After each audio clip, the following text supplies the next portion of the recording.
Hello and welcome back to the very first Sino-Swiss Energy Innovation Forum. We already had a very insightful first day, and today won't be any less inspiring. So get ready for 2 hours packed with interesting talks from academia, followed by startup pitches and industry presentations. And I'd like to remind you that interpretation in both Chinese and English is available via Zoom. 您可以通过 Zoom 选择英文和中文同声传译频道。And of course, we want to hear from you, so feel free to send in your questions via the Q&A functionality to all of our speakers, and I'll be happy to ask them at the end of the event. And you can also access the participants' booklets and full program by scanning the QR code that you see on the screen or by entering the URL on screen. And now I'd like to hand over the floor to Philipp Müller, Head of Energy Research and Clean Tech at the Swiss Federal Office of Energy, for some opening remarks.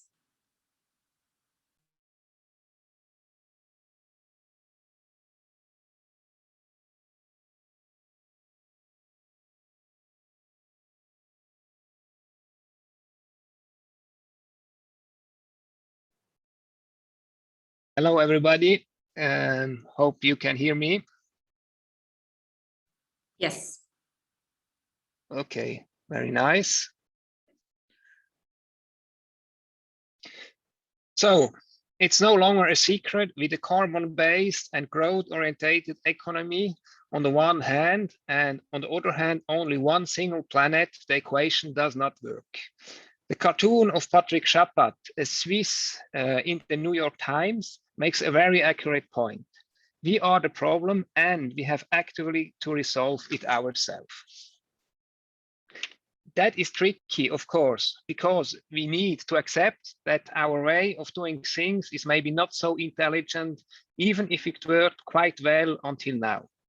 Therefore, I am very pleased to be present during the Sino-Swiss Energy Innovation Forum, and I would like to thank Swissnex and the Chinese stakeholders and actors for the joint initiative.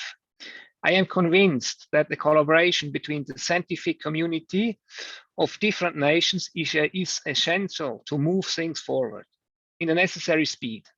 When it comes to global warming, we have to remember that we are all citizens of the same planet. On a political point of view, there are different ways to achieve carbon neutrality. But for any chosen approach, renewable energies and their integration in the grid will always be part of the solution. Thanks to human inactivity, time is running out, and if we want to achieve the goal of limiting global warming to below 2 degrees, we need, besides renewable energies and energy efficiency, also to look into negative emission technologies. In Switzerland, we made a model looking forward to 2050 with the goal of a carbon neutral Switzerland. And now I try to change slides.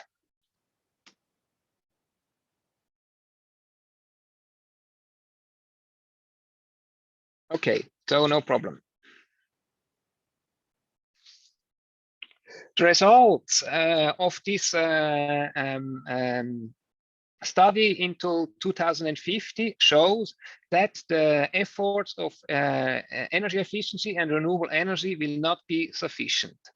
Hard to avoid emissions will remain, and they will have to be compensated by negative emission technologies. However, it is very important, in my opinion, that we do not lose the focus of a decarbonized economy. On a decarbonized economy. We lost already too much time, and it is crucial that we do not simply carry on with the carbon-based economy, trying to solve the CO2 issue by giving the negative emissions technology even more responsibly than they already had. The focus must remain on renewable energies and their reliable integration into the power grid. Therefore, the topics chosen for the 2 days of the Sino-Swiss Energy Innovation Forum are among the most important for our future. So thank you all for sharing your insight. I'm looking forward to a very exciting second day. Thank you all. Thank you very much, Mr. Müller. And with this, day 2 of the Sino-Swiss Energy Innovation Forum is opened. I'd like to remind you again that interpretation in Chinese and both English is available via Zoom. You can choose your language below on the window. 您可以通过 Zoom 选择英文和中文同声转译频道. And also, if you have any questions, you can send them via the Q&A functionality. Okay, so don't forget also to scan the QR code once more to access the participants' booklet and full program. And now we have the pleasure to hear 2 keynote speeches. We'll start with Professor Jean-Bernard Michel of Swiss Engineering and Advisory Board Member at the Race for Water Foundation. The stage is yours. Thank you.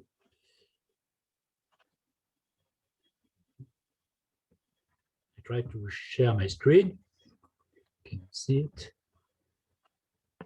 Partager. Oui. No, I don't see my screen shared. Voilà.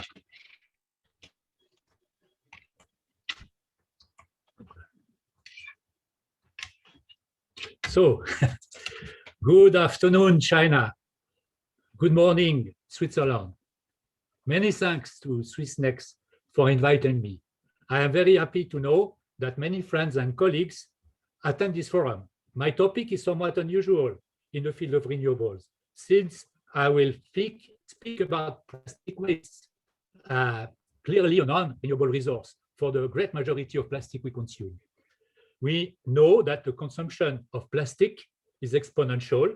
According to Ellen MacArthur Foundation, in 2050, plastic consumption may require 20% of the world oil consumption or 15% of our total carbon budget. Many organizations are looking for a more sustainable solution. The Race for Water Foundation was created in 2010 with the main purpose to find and implement solutions to prevent plastic pollution in the oceans. 11 years ago, we were just starting to understand the magnitude of the problem and its deadly consequences. You can visit our website, and it is very instructive. It is available in several languages, including Chinese. My role is to look for the best available technologies to convert plastic waste to energy. The problem is huge, and we have little time to solve it. The horizon is 2050, 30 years from now. Also for me, I have only 8 minutes.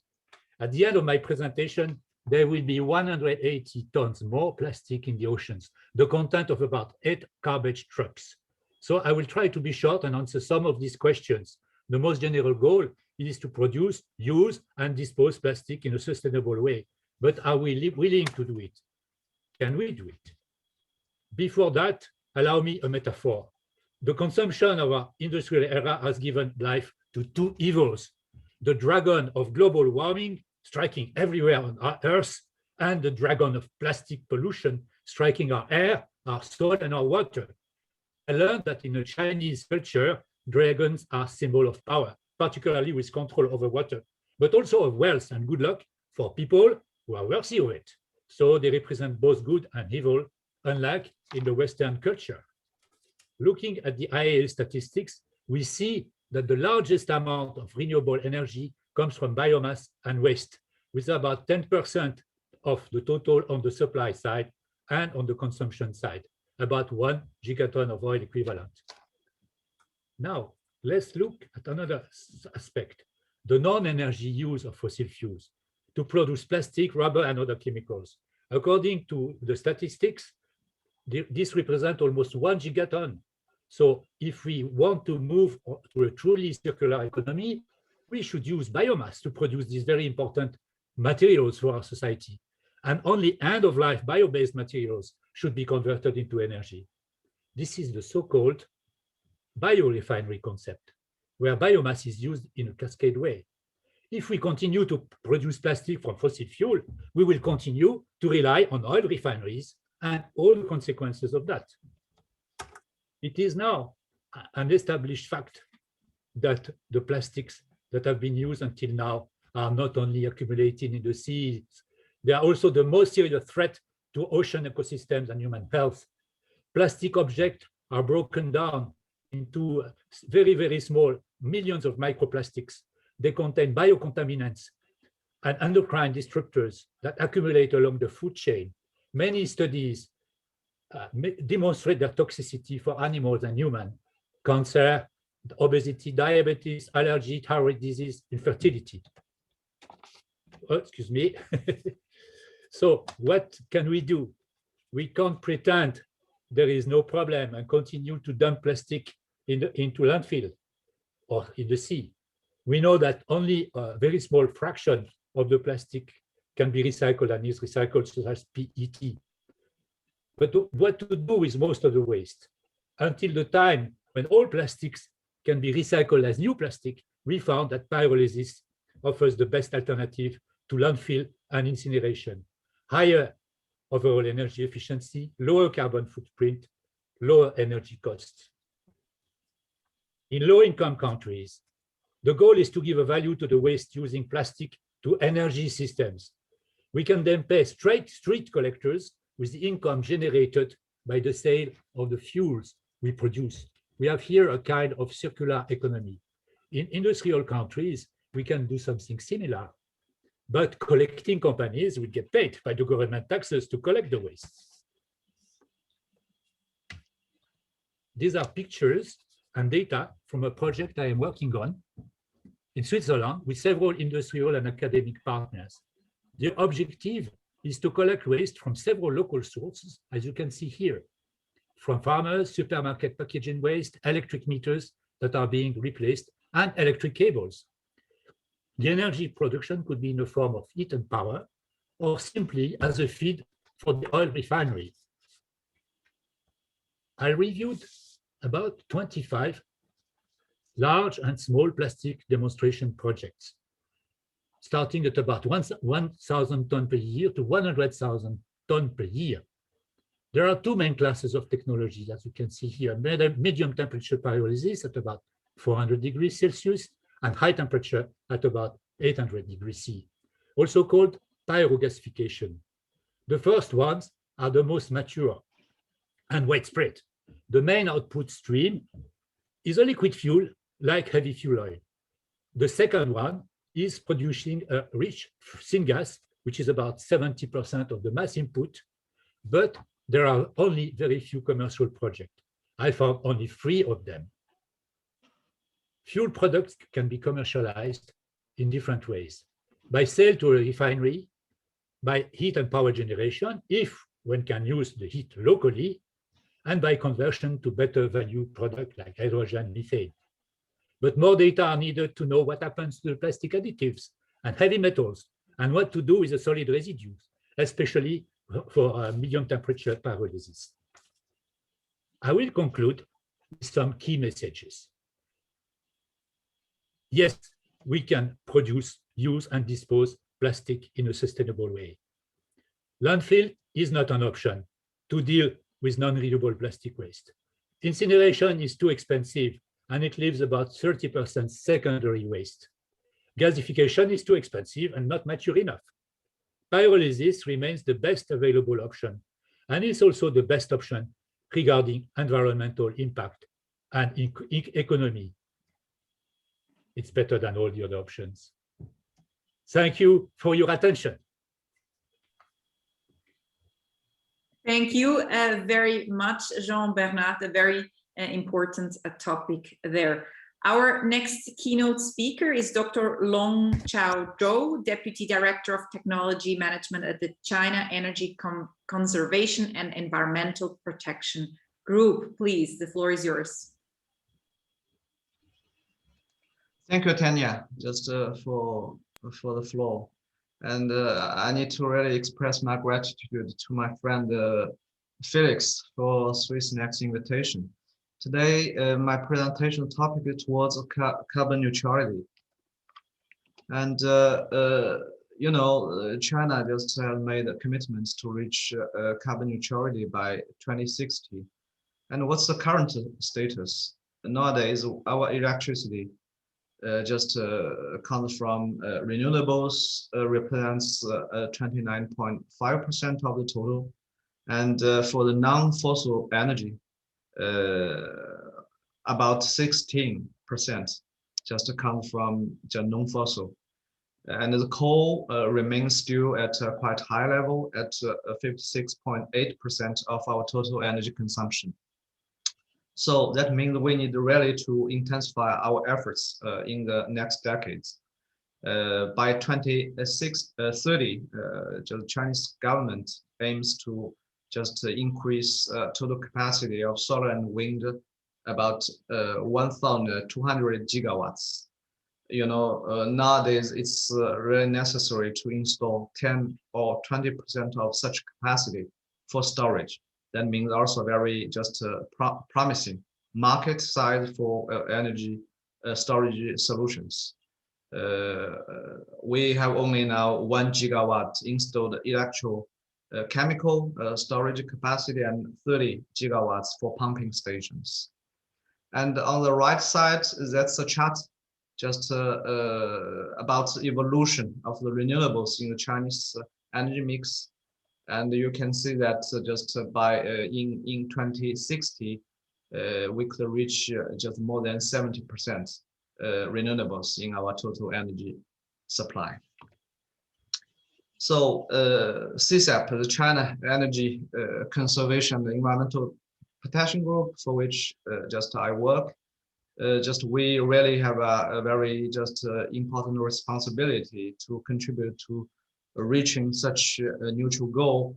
And we have 7 listed companies just dedicated to renewables and the environmental protection. We have just a total of 50,000 staff members. Our main business covers energy conservation, just in the industrial energy sector and as well just in the building sector. For the environmental protection, we develop our activities related to air, to water, waste, and as well to just circular economy, to value just wastes. For the clean energy, just we work just in particular on PV, on wind, and on biogas.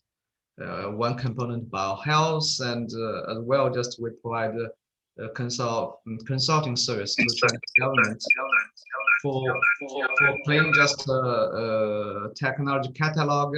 Just every year, this catalog is published by the Chinese National Reform Commission, and we also just provide policy services to China, just Chinese central bank for green financing in particular.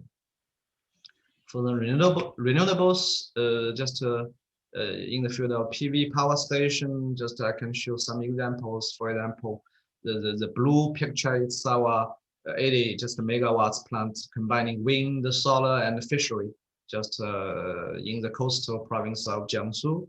On the right side, just down left, that's the first Chinese desert PV power station, 30 megawatts capacity. And on the right down, that's the rooftop PV project, just integrated in the Shanghai Hongqiao high-speed railway station. It's really the biggest one just in China. And this is just agriculture PV aquaculture combined project, 70 megawatts. We also grow just crawfishes, just in this field with those solar panels installed. For the wind power stations, our total installed capacity is 4 gigawatts, and we intend to double it just in the next 5 years. We have just here some examples of our wind farms. For example, just here it's on the right side, it's the picture of our 200 megawatts project in Zhangbei, near the Beijing Winter Olympic, just a game site. For the bioenergy, we have just a plant to generate biogas from distillers' grains. There is a famous just Chinese liquor brand, Multi Group. So we treat every year 100,000 tons of distillers' grains to generate biogas. For the building energy conservation, we have projects using the temperature difference from the water for the river water and the sewage water to provide heating and cooling services to residential projects. One project in Guizhou and another one in Changsha in Hunan province in center of China. In the green building sectors, in 2009, we developed the first 3 Energy Stars just a green building just in Hangzhou province, in Zhejiang province, in Hangzhou, Zhejiang province. And we really just have reached a quite high efficacy, just a rate of 76.4% in this project. And also we just developed another project just with a German partner of passive house and low energy consumption building in Fujian province. This is just the picture of the first UNEP sustainable urban community project in China. This just complex building complex in Hangzhou as well. So we have implemented 20 energy conservation technologies just in this project. So what can we do together with our just Swiss counterparts? SSEIForum can indeed just provide a demonstration platform that we could use in our ecosystem to implement pilot projects together with Swiss startups to showcase their technologies in the Chinese background. And 1 minute left. Successful, we could indeed just try to build up a commission strategic alliance with those operators. And we have also just an idea maybe to together work with Swiss just VC fund to develop a joint carbon neutral innovation fund to fund those just Swiss projects in the Chinese market. So just that's all, and I look forward really to just follow up possible follow-up contacts with you together. Thank you very much.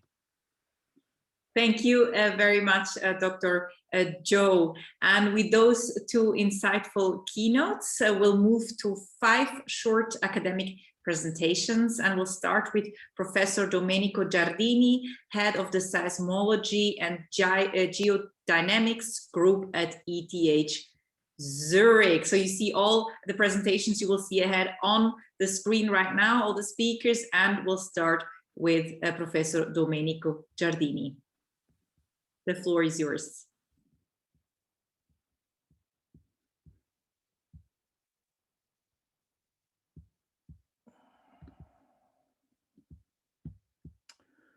Let's see. I'm always trying to find my screen. Share screen.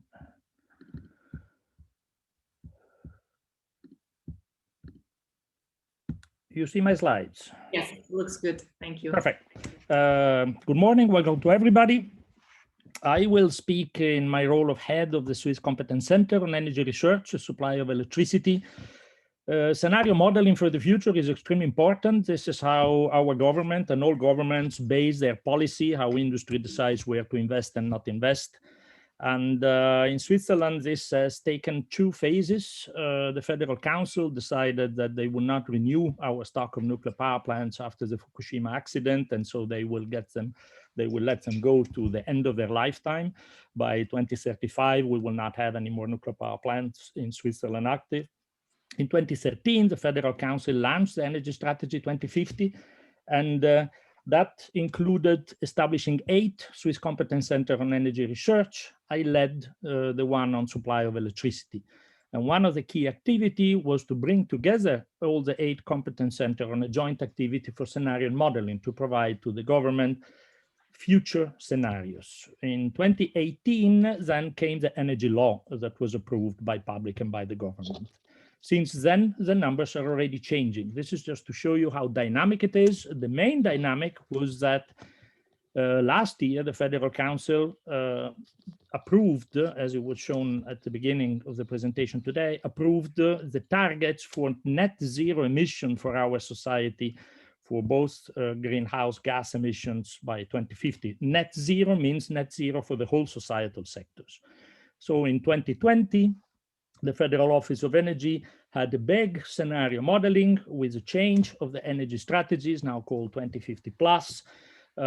two groups. One is a group which I lead from the academic with 8 different universities and 8 different competence centers. And the other one is a number of more on the market-oriented producers that do scenarios for the Federal Office of Energy. I will show images from both of them. The major drivers: the population in Switzerland is expected to increase, the GDP will increase, everything will increase in terms of reference area using energy, commercial, residential, industrial.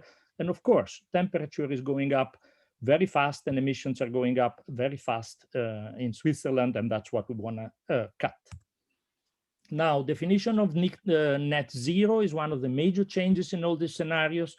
Today, Switzerland emits 38 megaton per year of CO2 from the energy sectors, plus another 9 megatons from sectors like agriculture, where it's very difficult to compress and bring it to zero. So by 2050, there will be at least 6 megaton per year that we will not be able to eliminate. And the energy sector has been asked to produce scenario to cover also for the other sector of societies that will not be able to eliminate their emissions, which means negative emission technology, and CCS will be an absolute must. The supply of electricity is the first part of it.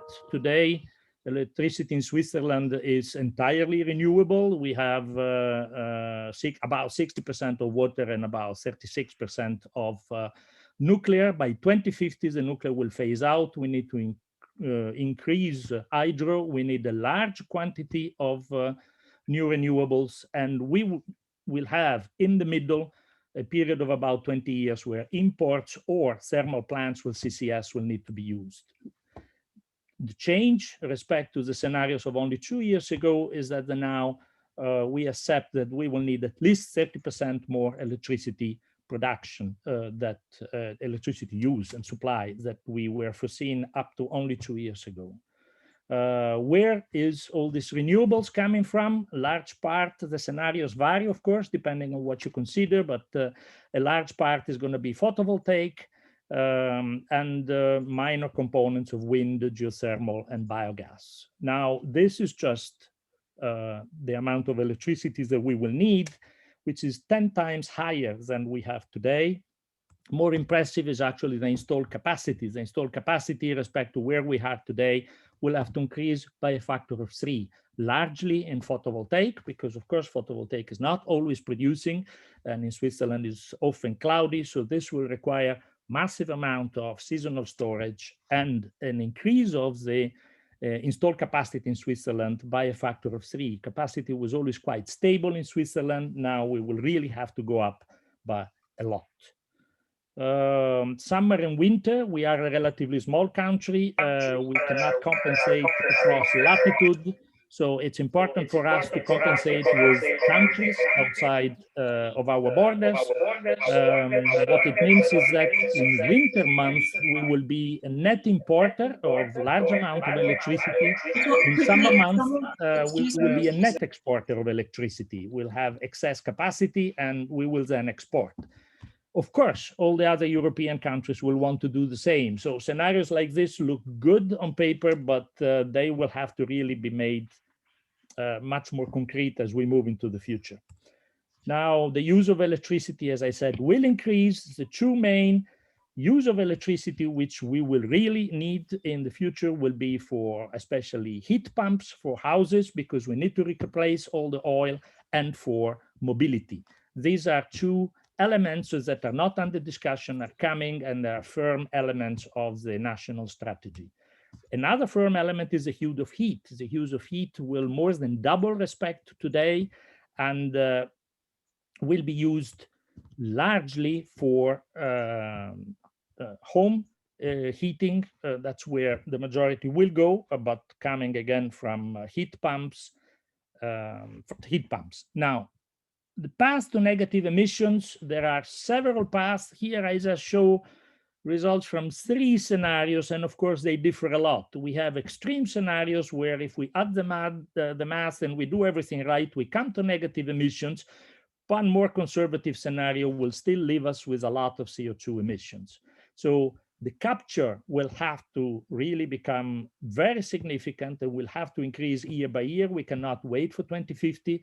Capture, again, here is just one of many scenarios, capture coming both from industrial processes, from biofuel production, direct air capture, and from electricity production.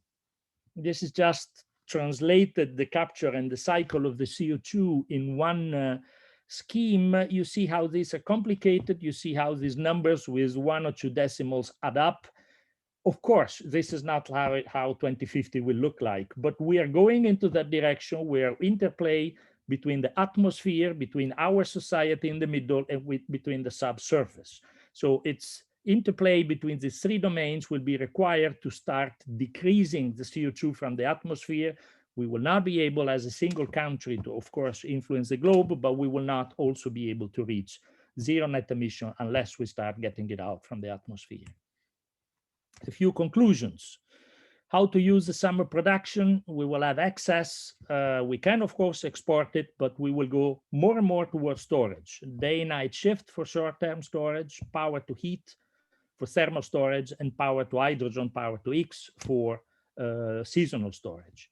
The winter gap problem is a problem because we live in a cold country, and we will have to increase the reservoir volume by dam heightening. We will need to install thermal power plants for at least a period of 20 years, hydrogen or methane with CCS, and electrolysis in the summer. Thank hydrogen you very will much, have a strong Professor role in Giordini. Switzerland.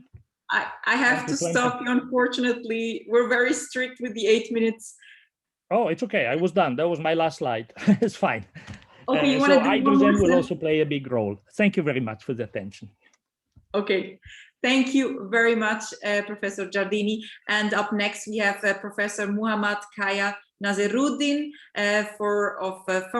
Professor for Functional Materials for Photovoltaic and Light Emitting Applications from EPFL. The stage is yours.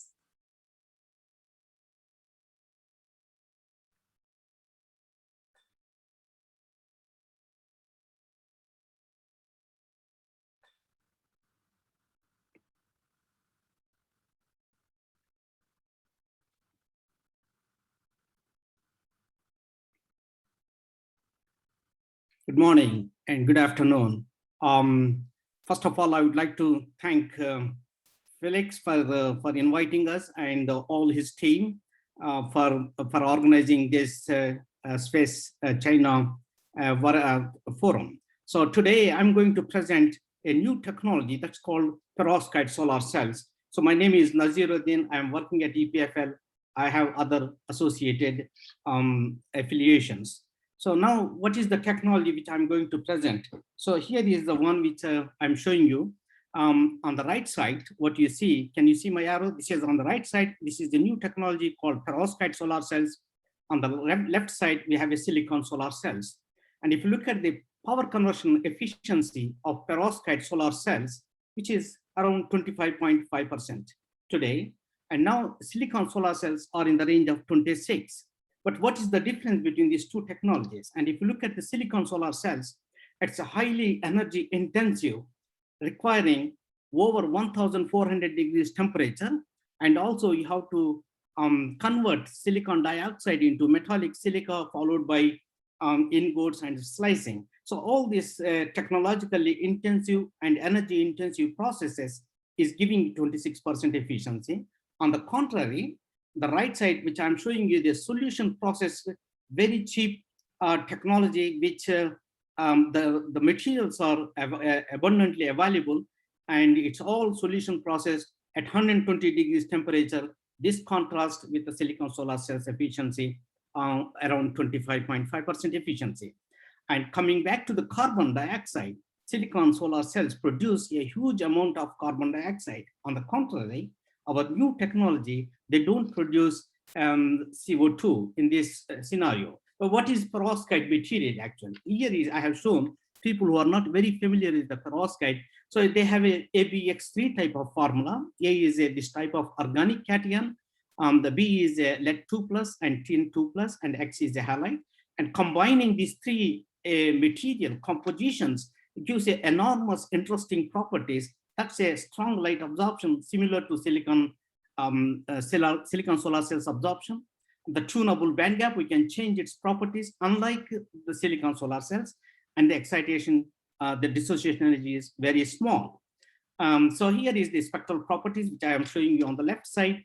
On the right side, it has a very sharp onset, and this is particular property is very useful for the tandem configurations, which you will see towards end of my presentation.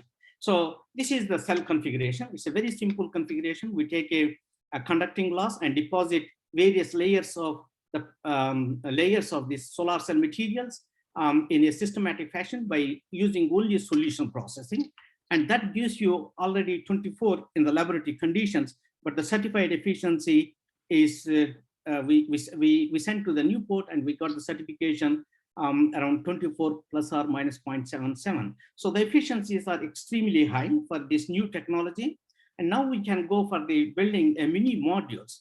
And if you look at the silicon solar cells modules, which you don't get more than 18% outside installed, and our mini modules, they're over 21% efficiency with the size of 6.5 by 7 centimeters square, and which we can incorporate in a mini module type of shown here. Now, again, we can also have these solar cells on a plastic substrate, so that in future, for unmanned aerial vehicles, this type of solar cells with a 21% efficiency can be extremely useful. In addition, they are semi-transparent. Imagine one day, all these buildings are clothed with our solar cells. They will become powerhouses to produce electricity. And now coming back to the tandem configuration, combining the existing solar cells, that's a silicon solar cell, which I'm showing you on the left side. On the top, we build perovskite solar cell. This is called tandem configuration. Half of the light is absorbed by the perovskite solar cell, and the remaining half goes to the silicon solar cell.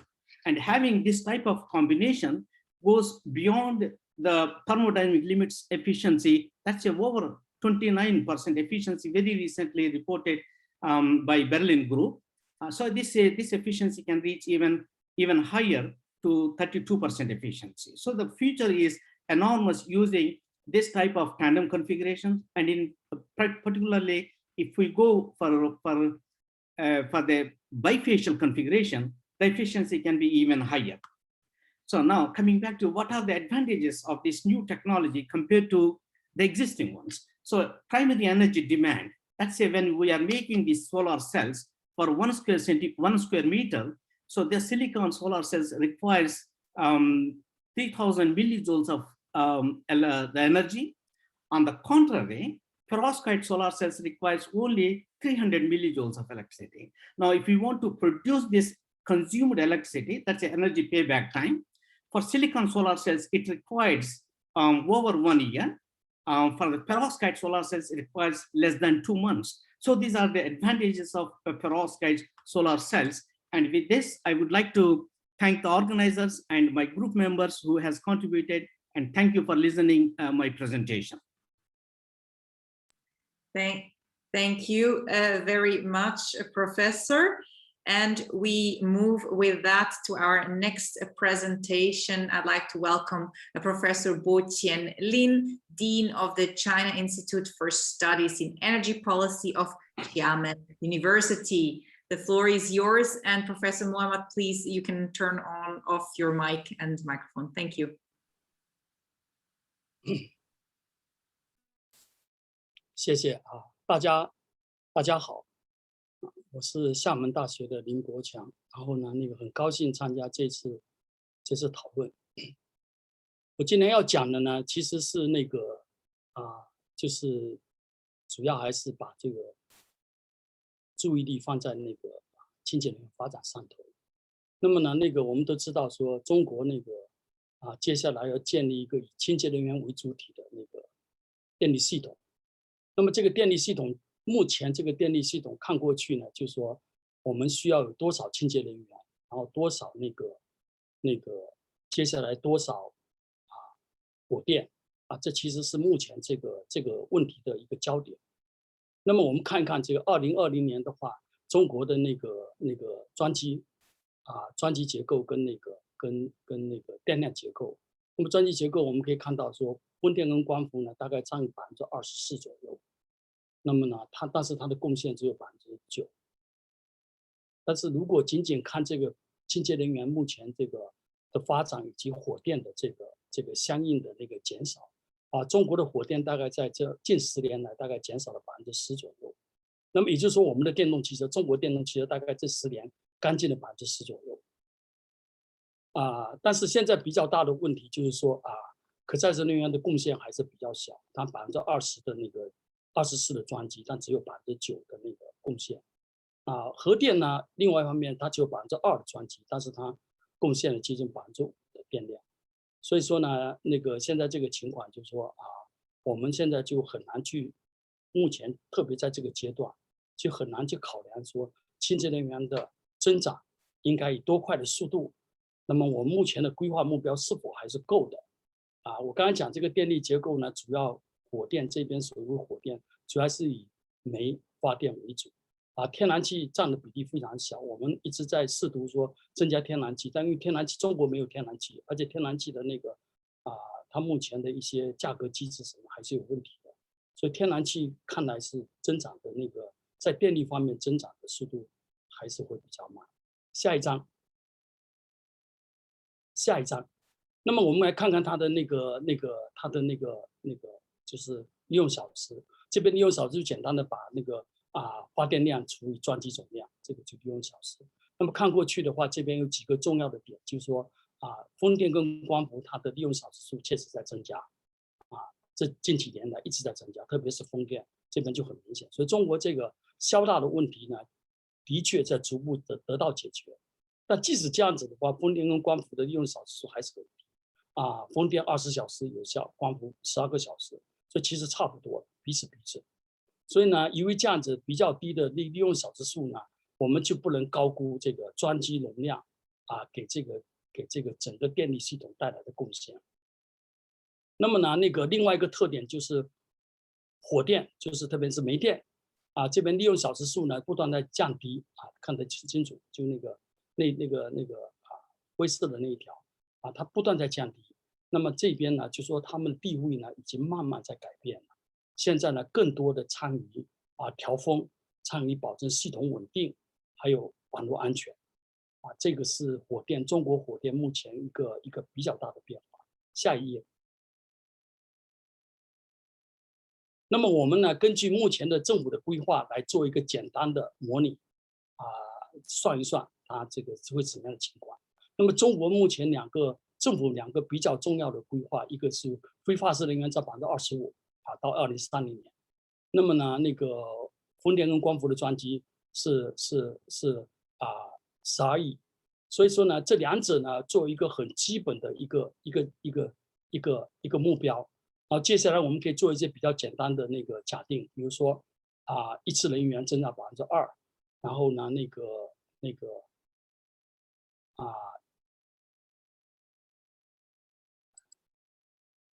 这个利用小时数不变，就去年前10年利用小时数仍然保持不变。然后呢，那个水电呢，因为它受到潜能的限制，所以我们觉得这从现在到30年的话，如果每年增长2%就不错了。核电呢，其实潜力还是比较大，因为中国核电占比非常小，政府也一直强调说中国还要继续发展核电，所以我们把核电假定8%左右。那么假定说如果这些假定都是比较合理的话，那我们可以看到，就说呢，到了2030年以后呢，中国的火电呢装机呢会下降到47%左右，中国的火电呢那个发电量可以下降到60%左右。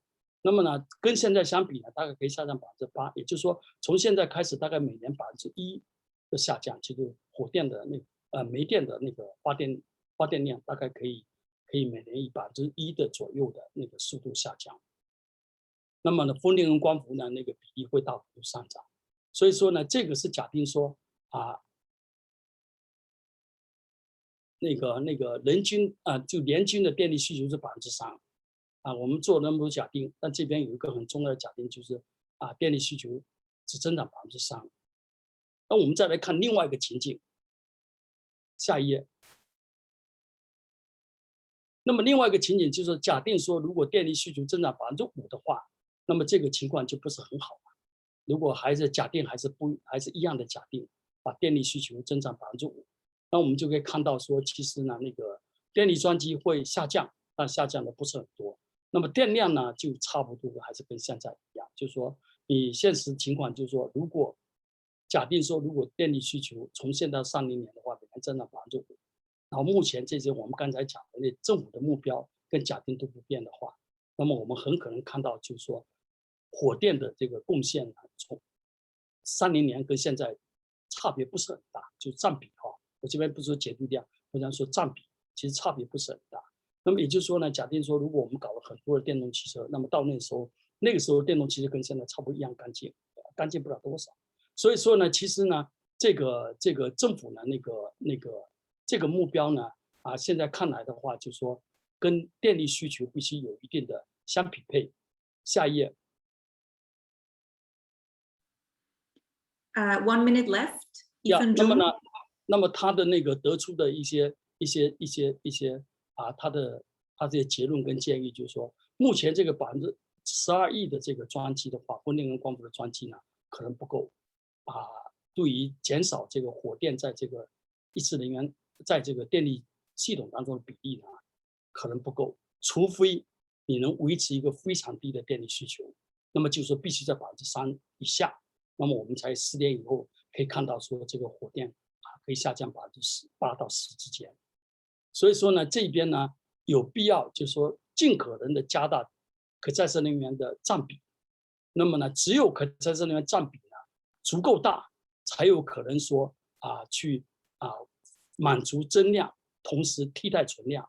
那么这边有一个背后的就是说，因为你现实当中很难说在缺电的时候将要停电，所以如果可再生能源无法满足增量的话，就电力需求增量的话，那只好再找煤电去了，这是没有办法的事情，因为其他的话还是有一些问题的。所以这边呢，如何增加可再生能源竞争力呢？同时抑制那个化石能源的消费的话呢，就说那个有2个改革，一个是时间没有了，要是1秒钟 ，OK， 完事，就是必须有这个，因为电力系统本身没有办法消化这个成本，所以必须通过碳交易跟电力市场改革来完成这个，来提升这个可再生能源的发展。谢谢大家。非常感谢您，谢谢。Thank you very much. And now up next, I'd like to welcome Sophia Hausner, Professor for Renewable Energy Science and Engineering at EPFL. The floor is yours.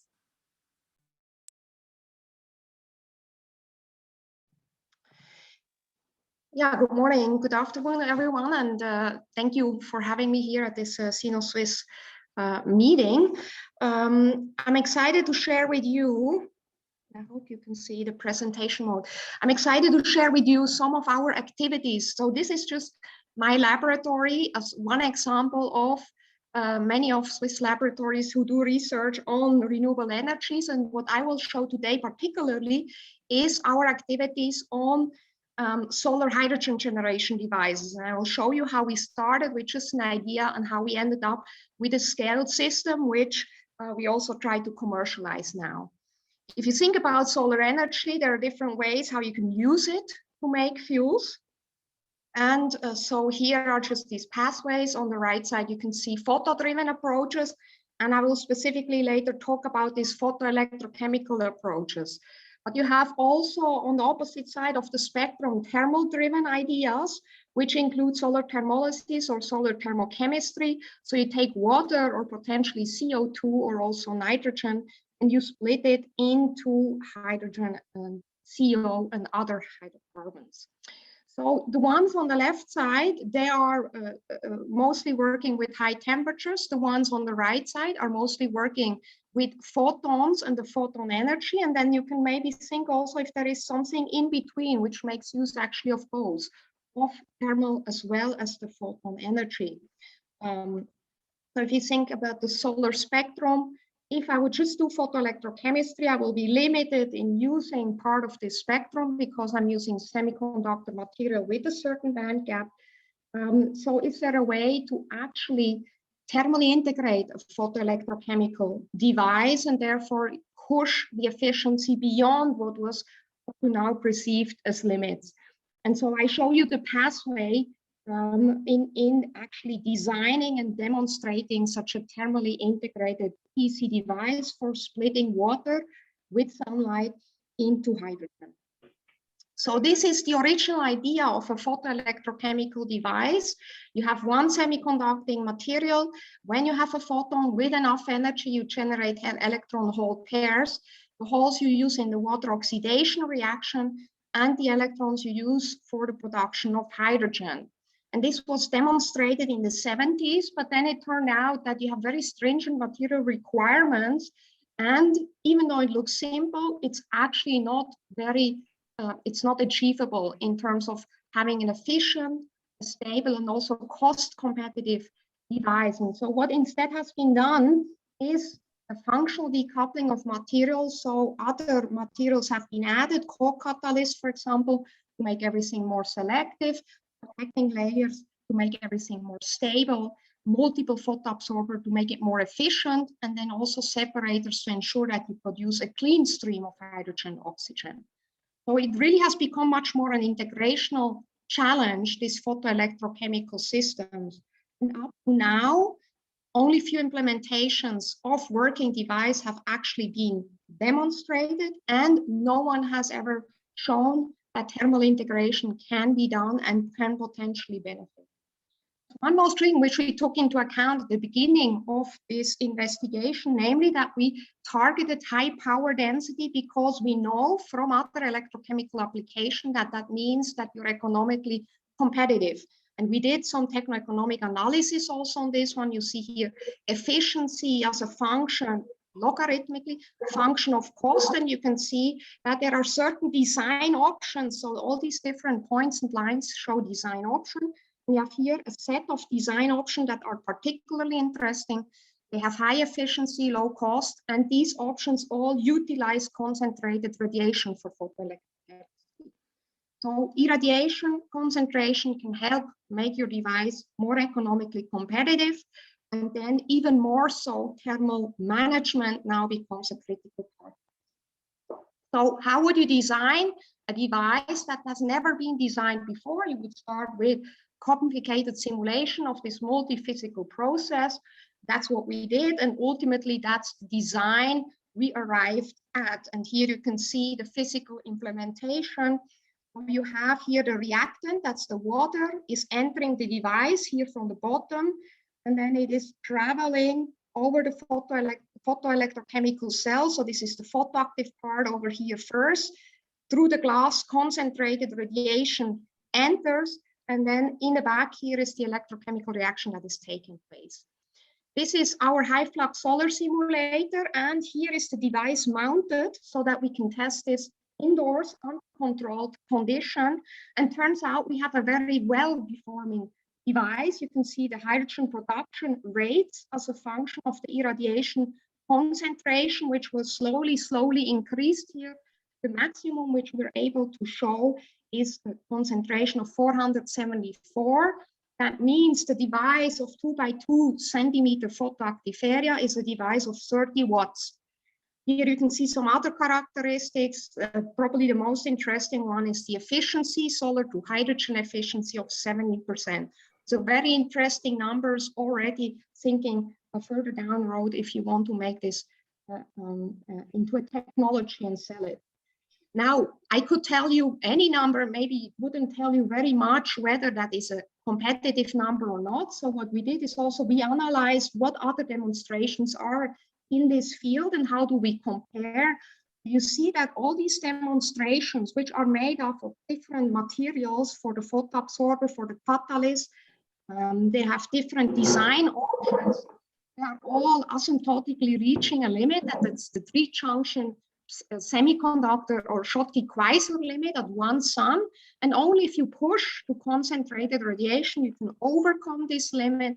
And particularly here, you can see our EPFL demonstration, which increases by 2 orders of magnitude current density or power density while maintaining one of the top efficiencies of 17%.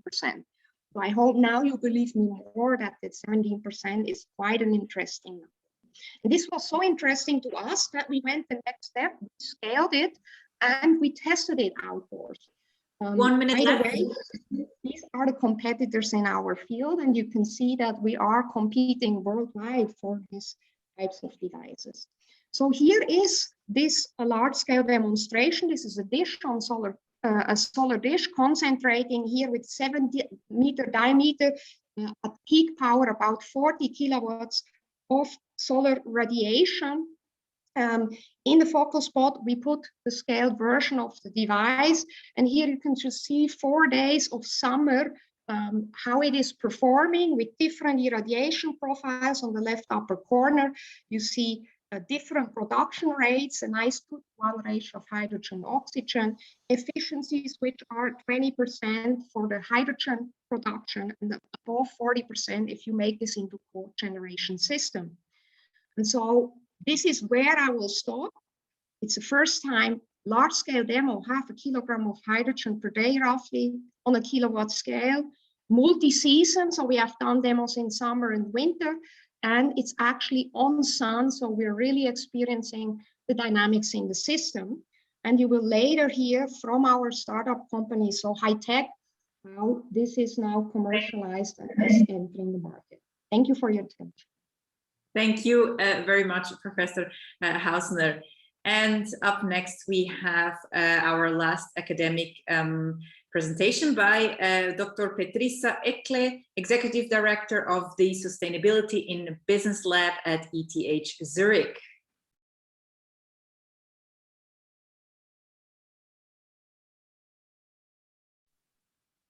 You can start. Yes, I'm trying to share my screen. Yes, you should be able to see it now. Yes. Great. So thank you very much for having me. I am going to talk about something a little bit different and quite applied, because I'm leading the Sustainability in Business Lab at the Management Department of ETH. And I'll be talking about carbon capture and storage.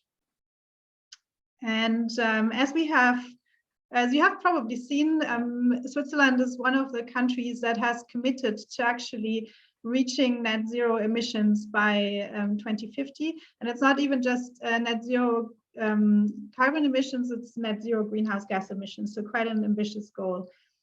And if we look at where we stand with this, it's actually, we have managed in the last decade to reduce emissions by about 16%. So we have a very, very long way to go to do this. And it also means that we can't only look at energy, we actually have to look across all sectors and find a way to decarbonize them. And what we have seen already before in Professor Giardini's talk is that one part of the story will have to be CCS. And this is also something that comes out of the Swiss energy strategies towards 2050. And it will be for what we call hard to decarbonize sectors, right? For sectors where we have that we can't just use renewable energy to replace the emissions with. And those sectors are, for example, cement, where we have process emissions, and it's waste incineration, and to a certain degree also chemical industry. Now, what we are doing is we're actually looking very practically at how we could do that. And so we figured out that in Switzerland we have about 30 large point sources for CO2 from the cement and waste industry and from chemical industry that emit more than 100,000 tons per year. So about 7 million tons in total. And one very interesting thing about this is that this would also contribute to negative emissions, because especially at the waste incineration plants, we have 2 million tons of organic waste that are being burnt, like wood, like paper that can't be recycled anymore, like food waste. And this will also be a really important contribution to reaching net zero. We started working on this about more than 2 years now, actually, with the whole waste incineration industry. First, we looked at all the different options of how to decarbonize, and then very quickly ended up with CCS. And then we really went into quite a practical project where I'm going to tell you a few results from now. And we started also collecting more and more industry partners. You can see here, for example, the rail companies, you see some oil companies, You see the Ministry for Energy, and involving all of those actors to try to understand feasibility and how to do it. And essentially, when we talk about carbon capture and storage, it has three elements, right? We need to capture, we need to store, and in between, we need to transport. And what we figured out is that capture is actually really not a big problem. We have been doing it even in Switzerland for over 60 years in Lonza, one of the big chemical plants that you might know now from producing actually vaccines. We have first cases of waste incineration industry, especially in the Netherlands. And you can just get an engineering company that plans this for you. And that's what the plant we're working with has also been doing. So they have a first engineering study of how to build it. Then what we also found very interestingly, that storage is now really becoming an option. And especially in the north of Europe, so in Norway, from 2024 on, there will be, Norway is planning to open up commercial storage. So you can really go there and bring your CO2 and they will store it for you with really huge capacity, an estimated 70 billion tons. So that's 20 years worth of all European Union emissions. And this project is run by oil companies like Equinor, Shell, and Total, but it's actually financed very much by the Norwegian government, the Norwegian state, in order to really provide this as a service for Europe. So the two ends, capture and storage, seem to be well underway and pretty doable. The question is, what about transport, right? And this really seems to be a little bit of the bottleneck. We investigated for our first pilot plant, and we looked at train transport. And there you can also say it's really doable. It's being done today. You can buy rail carriages. We would have to build a little railway station next to the plant, and then you can just get it as a service from the rail company to ship the CO2 to a harbor like Rotterdam, and then it can be brought off to storage. But if you look at doing this at scale, this actually becomes unfeasible, right? If I just did a little calculation here, how much you would need, for example, just 450 rail cars per day. This is a huge amount, and it also becomes obvious if you think about Switzerland today is exporting something like 20 million tons of good, right? So adding another 7 million tons to this is a huge amount.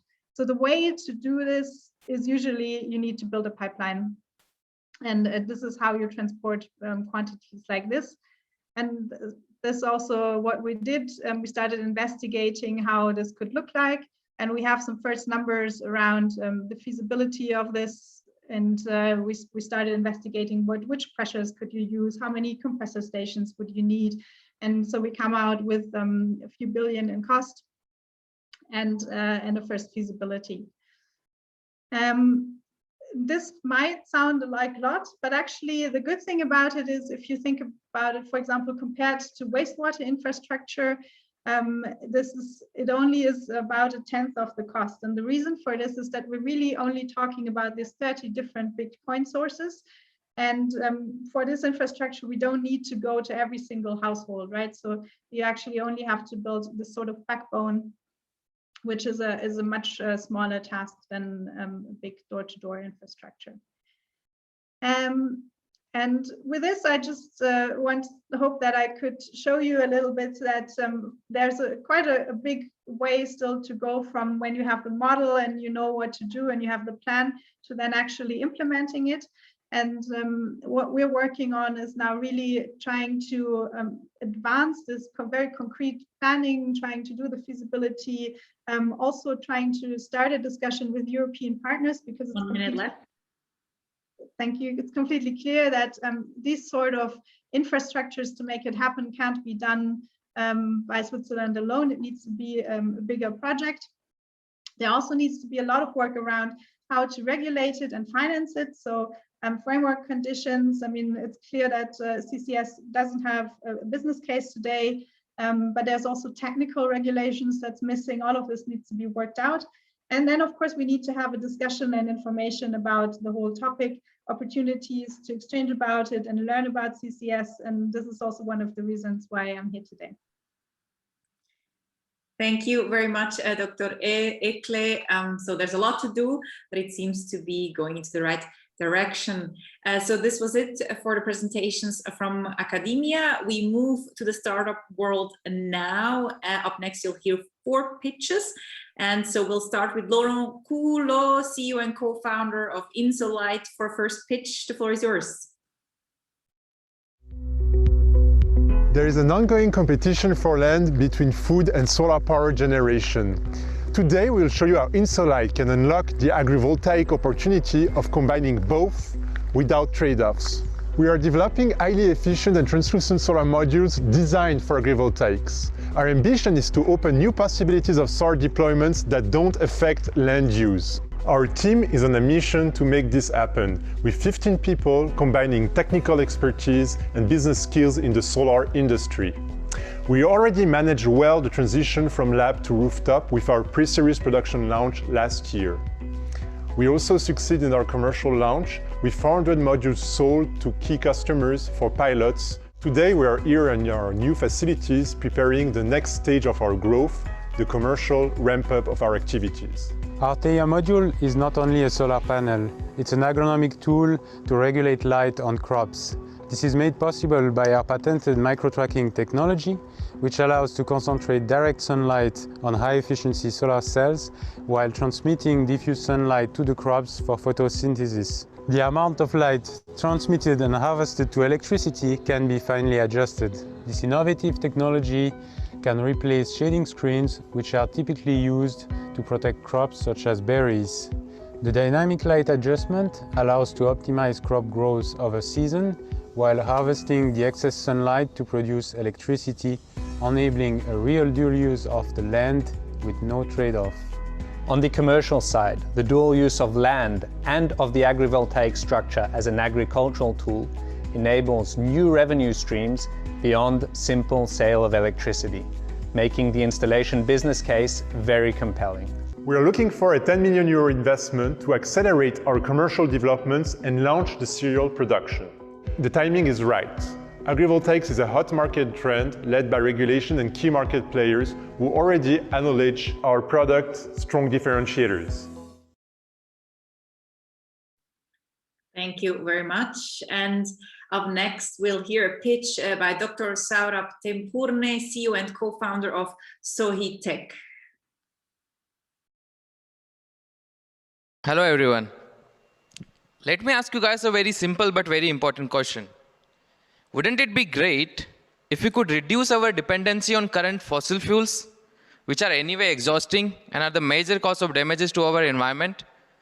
And wouldn't it be equally amazing if we could produce a fuel just by using sunlight and water? The simple answer is yes, this would be absolutely great. And that is exactly what we do at Sohitech. We provide renewable systems for on-site production of solar fuel and solar power. And the fuel which we are talking about here is hydrogen. So our product, in fact, looks and functions like a tree.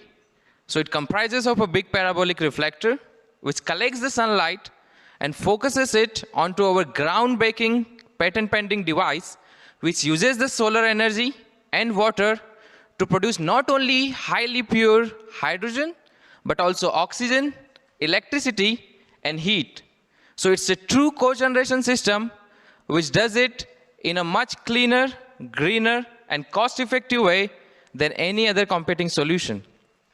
And with this, we aim to cater to the needs of your industries, your homes, as well as your farms. So if you want to be part of this journey in making the fuel of the future, that is hydrogen, a reality of today, then come contact us. My name is Saurabh, and I would be happy to connect with you. Thanks. Thank you very much. And on that note, I'd just like to remind you that you can scan the QR code to actually access all the contacts of everyone participating in today's event. And up next, we have Peter Fritzen, CFO and co-founder of Greenwire. Hello, my name is Peter Fritzen. I'm CFO of Greenwire, and today I'm showing you the energy future for buildings. Greenwire is electricity storage, heating and cooling in one device. And in any building, you can use Greenwire to store electricity from solar panels or from the electricity grid. and at the same time generate heat and cold for usage in the building. That works with the patented compressed air technology. So during charging, we compress air and store the compressed air in pressure tanks at 300 bar, and we extract heat that is generated during the compression. During discharging, we expand the air from the pressure tanks and use this to generate electricity and extract the cold from the expression. Overall, the system has a lifetime of more than 20 years and works with air and water only. To analyze the customer benefit, we look here at a use case in an office building with a solar system, a heat pump and a chiller. And we compared the application without storage, with Greenwire here in the middle and with battery on the right side. And Greenwire pays back in 4 years and reduces the emissions by roughly 10%, whereas the battery is paid back only in more than 20 years. How do we do that? We increase the solar self-consumption, we reduce power peaks, but the battery can do that as well. Additionally, we generate heat and cold, so we reduce the size of heating and cooling units and generate heat and cold at lower costs. The solution can be applied in a lot of applications in office buildings, in hotels, living quarter, data center, but also industry. We today have a validated prototype, a Swiss patent and 8 LOIs, and we install our first pilot system in a new office building end of the year. Thank you for your attention. Thank you. And now we go to the last startup pitch, which will be held by Dr. Anselma, Werner, CEO and co-founder of Ex-Naton.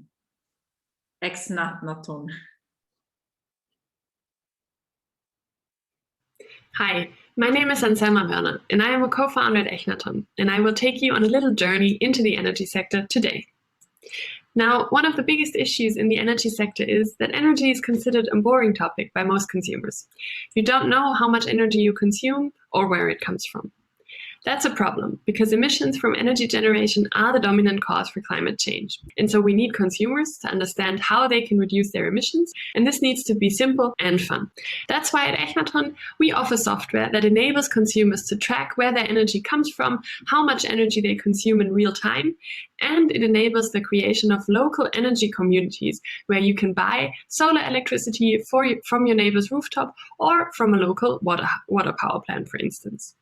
We offer this software for energy communities to energy providers who can offer it as an attractive renewable product to their customers and receive a better tool for customer retention and to upsell other services or maintenance contracts. We sell our software as a service to energy providers and charge them based on the number of households connected to our platform. We are sure that we can actually drive the transition to renewable energy with this product because we were among the first prototypes for an energy community worldwide. We have a strong focus on local resources and users loved our product so far, which has already enabled us to create a strong brand and network in the industry. The biggest asset of Eckley, however, is our team. We are an interdisciplinary team of co-founders who have done their PhDs together at ETH Zurich, and we are now supported by a super motivated team of developers and experienced board of directors who all share our mission to make energy interesting and fun. To wrap up, I am convinced that 10 years from now, everyone will be using an energy app to track their energy consumption and emissions.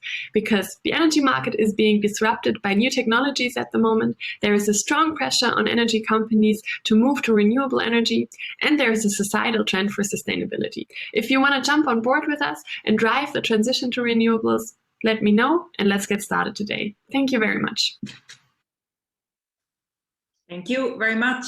And for an innovative idea to be able to materialize, the industry needs to be receptive as well. So let's hear from industry experts now.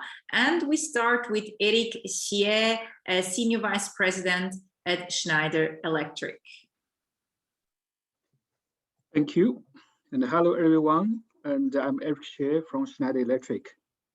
I'm responsible for China innovation and a very great honor to be here today.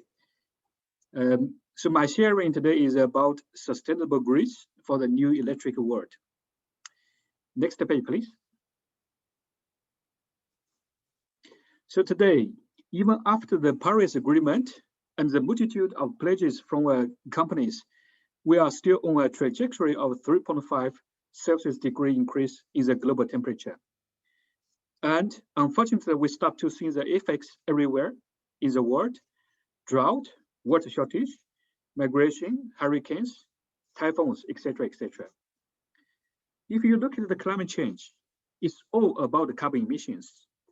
And we have to remember that first, 80% of the emissions are connected to energy sector. Second, the energy consumption has multiplied by 10 in the last century. And if we don't do anything, it's going to be 40 times more in this century.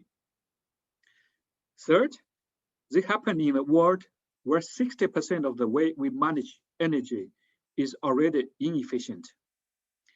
So the sense of urgency, we have to have the sense of urgency, and we have to do something very, very fast.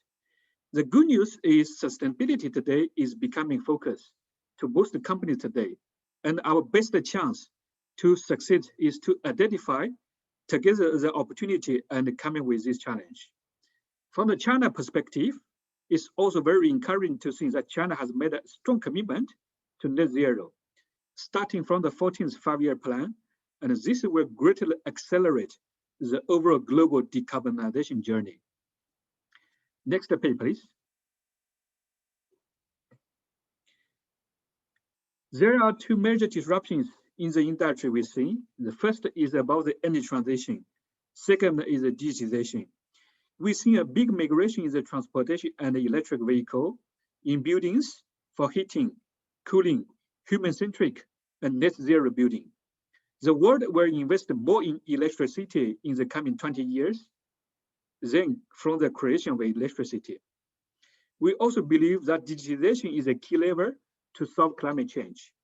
We know that the future will be dominated by electricity. The future will also be dominated by digital, where the electrical and the digital meet is the backbone of this sustainability transformation. Next, please. To reconcile the needs for energy and climate change, the solution is based on three pillars. All the three pillars are very critical for energy sector. The first one is digital for a step-up in efficiency. So by applying digital, we can be more than 30% more efficient in buildings and industries than where we are today. Just using digital solution to use energy only when and when it is where it is needed. Second, a multiple by 2 of the use of electricity in the final energy mix for a more electric world. The future will be more electric. This will be very important. The third is a strong decarbonization of electricity. So in the future, the new electricity will come in all about renewable, microgrid, solar, wind, etc., etc. Next, please.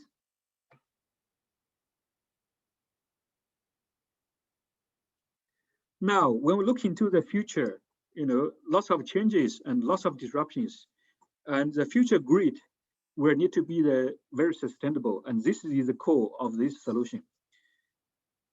When we look into the mega trends, the future grid will face a massive increase of pressures with a massive acceleration of the demand for electricity. And the future grid will have to deal with the volatility, constraints of renewables. It has to be more flexible and be more optimized. And the distribution grid will also need to be at the center and has to be designed smart and also very green for the future. And a very, very important, the networks will has to be decarbonized as well. So this is maybe a next page, please. This is exactly how we deliver on the promise of a successful, sustainable future through infrastructure, which brings electrical and digital together. A very simple example, you can start decarbonizing consumption by delivering electricity in a cleaner way. One example is we put the environmental friendly, switchgear, the equipment that doesn't use the SF6 greenhouse gases. For decarbonized green generation, on the other hand, you have to make it possible for today's network to accommodate more renewables, which is often a technical challenge. So softwares like the ADMAs and other softwares will greatly help to take care of the challenge. So that's in the bottom, in the middle layer. And for improving energy efficiency, we could look again to the equipments, such as the energy efficiency transformers, and we also need to look at the efficiency of the operations, look at the services that can streamline all the different value chain.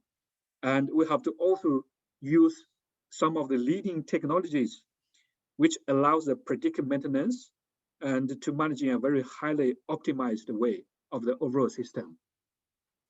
So the solution is there, and they need to have a good combination of the more green equipments, more digital technology, and also with the more renewables coming together as a total solution. Next, please. So here I want to give you a real example. This is a project for the 24th Winter Olympic Game in Beijing. As recently as the China government announced the 2060 carbon neutrality plan and to reach carbon emission peak by 2030. So it's very important to have a low carbon yet very reliable solution.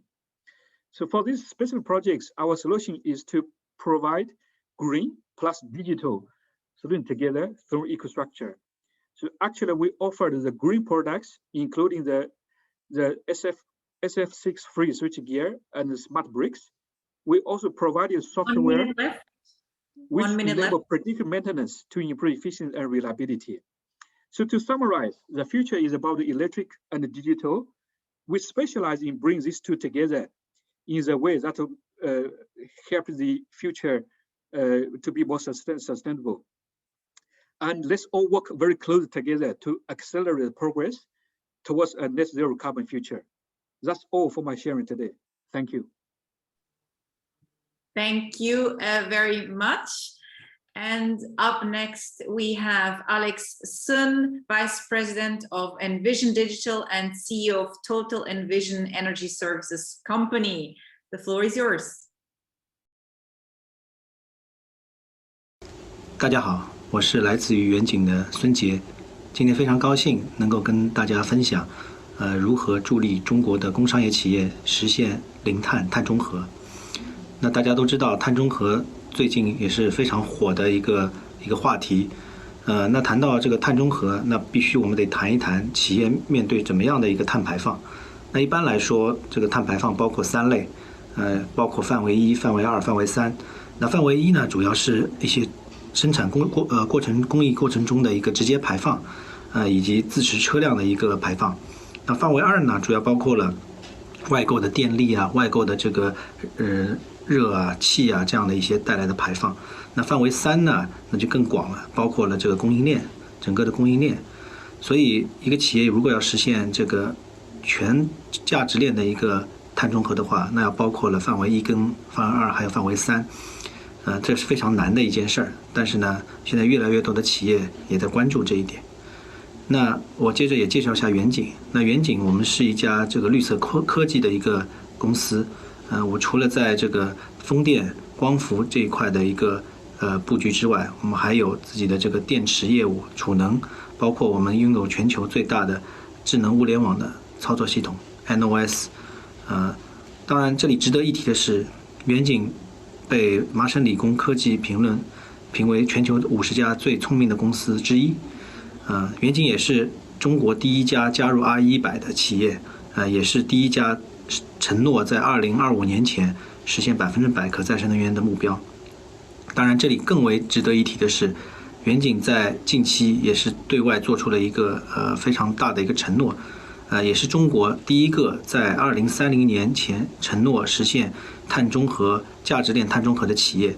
那我们也看一看，就是说远景本身是一家对外有承诺实现碳中和的企业，那我们自身也在做着很多的工作。同时呢，我们也希望从一个先锋、一个 pioneer 到一个 partner， 成为很多企业包括工商业企业、包括园区的这样的一个合作伙伴。那我们有一些什么样的一些这个解决方案呢，大家可以看到这一页，我们其实有非常多的举措啊，可以帮助企业还有园区，甚至政府实现我们所谓的 RE100，也就是说100%使用清洁能源，甚至实现整个的一个碳中和。那我们的举措其实从短期、中期、中长期是分成3个阶段，因为也是结合着目前的这些技术的一个成熟度以及政策的一个成熟度来分的这样的一个3个阶段。那整体来说，这些举措的话，最终还是要为客户去提供价值创造。这里包括了，我们还是要从 cost saving 这一块，能够帮助客户使用了这样的一个零碳解决方案之后，能够省电费，而不是增加成本。那第二呢，当然100%的清洁电力，第三实现整个的数字化、透明化的一个管理。那最终其实是实现整个的零碳。因为零碳的概念不仅包括电力的脱碳，可能还要包括整个生产工艺过程中的一个脱碳，包括的一个交通包括办公楼宇的这样的一个脱碳，最终还是要实现零碳碳中和的这样一个目标。所以我们看到就是说我们的综合解决方案里面，其实最底层的我们是包括了一个基于物联网和区块链技术的碳管理系统。因为首先我们还是需要利用这样的一个碳管理系统来帮助企业先摸清家底，知道自己整个的一个排放的一个量是多少这样才能够制定相应的一个减排的一个计划以及路线图。那当我们实现了这样的一个基础的摸排之后，那我们分成短期、中期、中长期来构架和规划整个的一个碳减排、碳中和的一个路线图。那短期来看，我们看到几个举措，包括了像分布式光伏这一块，其实很多企业其实也已经在尝试了，不管是自己来投资，还是用第三方来进行这个太阳能的投资，已经开始使用这个屋顶光伏也好、车棚光伏的这样的一个太阳能的电力了。那第二块就是绿证因为在现在目前还没有办法实现绿电直接采购的一个情况下，也就是第8点，我们放在中长期的这一点在没有办法实现绿电直购的这样的一个情况下，那绿证无疑是很多的一些企业作为一个实现RE100也好，实现电力脱碳的一个比较常见的一个举措之一。那我们这里其实大家可以看到，远景的这个在绿证这一块，其实也是为很多的客户提供了这样的一个服务，而且远景的整个的一个物联网的平台，其实也已经与国际的绿证机构，像 IREC 像 APX 进行了一个战略的合作。我们也是帮助这些国际绿证机构去提供相应的这个绿电的一个核查包括整个的一个绿证的一个交易的一个服务。所以这是短期的。那中期的话，这里其实我们也可以看到，除了使用这个 on-site 的这个 solar 之外，我们其实还是可以去投资一些更大一点的风电场、光伏电站这样的一些集中式的电站，这样的话实现的这样的一个减排的效果会更大。当然了，这个包括像这个充电桩，包括暖通优化，这些其实都是在用电这一块进行的一些这个相应的一个举措。那中长期这一块呢，我们其实把目前绿电的直购放在了这一块，因为毕竟这一块目前在很多的省其实并没有放开，只是在一些部分的省进行了一些的探索当然除了这些举措之外，我们还有其他的一些方案，比如说这个现在国家也在制定的整个的一个推行的碳交易的市场包括还有像植树造林森林碳汇这一些的一些举措。所以这些其实构筑起了远景为这些企业形成了整个的一个零碳的综合解决方案那后面其实因为时间关系可能没有办法一一展开，那这个就是我们整个的一个远景方舟的碳管理系统，通过数字化的手段帮助企业能够进行实时的碳减排、碳监控然后有了这些基本的家底摸清之后，我们可以像分布式光伏像充电桩像这个绿证这样的一些手段。因为通过物联网的平台，你其实可以实时的追溯这些滤震背后的这个发电的来源啊，所以最后也可以帮助企业能够实时的掌控自己的这个碳管理，包括能耗的管理。所以最后我想跟大家说，我们整个为广大的工厂、企业跟园区提供我们叫3D 的这样的一个零碳的解决方案 ，decarbonated, distributed, digitalized 整个的一个零碳解决方案。我们最终也是帮助客户能够向零碳，包括绿色进行转型，去履行可持续发展的社会责任。谢谢大家。谢谢您. And up next we have Roberto Murgioni. He's the head of technical service and product management at Jinko Solar EU. Floor is yours.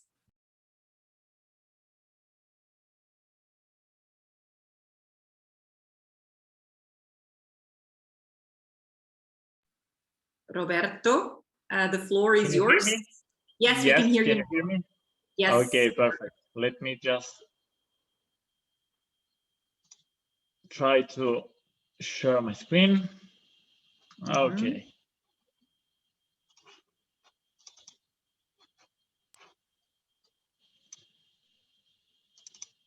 Perfect.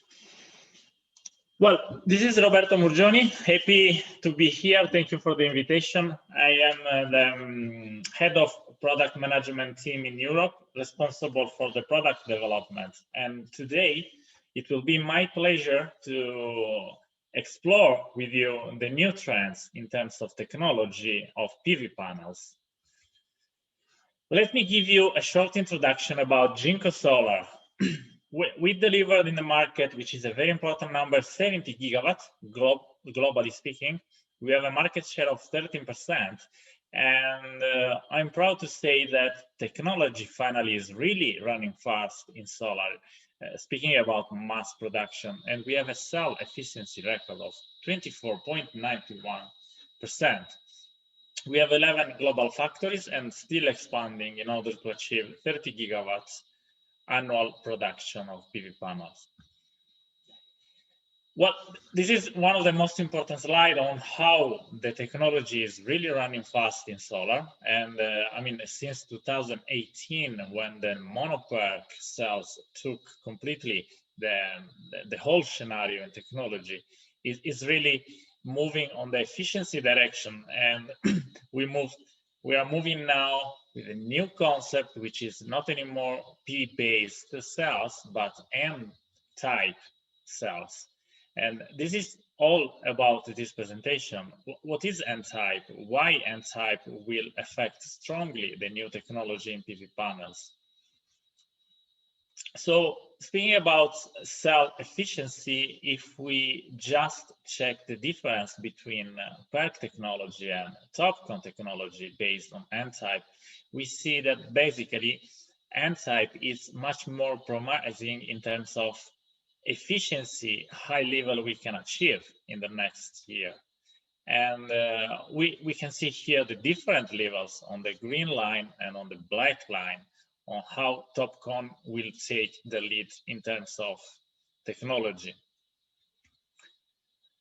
In terms of classification, we had to decide on which direction we would like to go, because when we speak about N-type technology, we have different variants, and we finally decide to go for TOPCon technology, which is called HOT2 technology from Jinko side, in order to develop in the future also to different ones. And let me show you why we went to the TOPCon technology.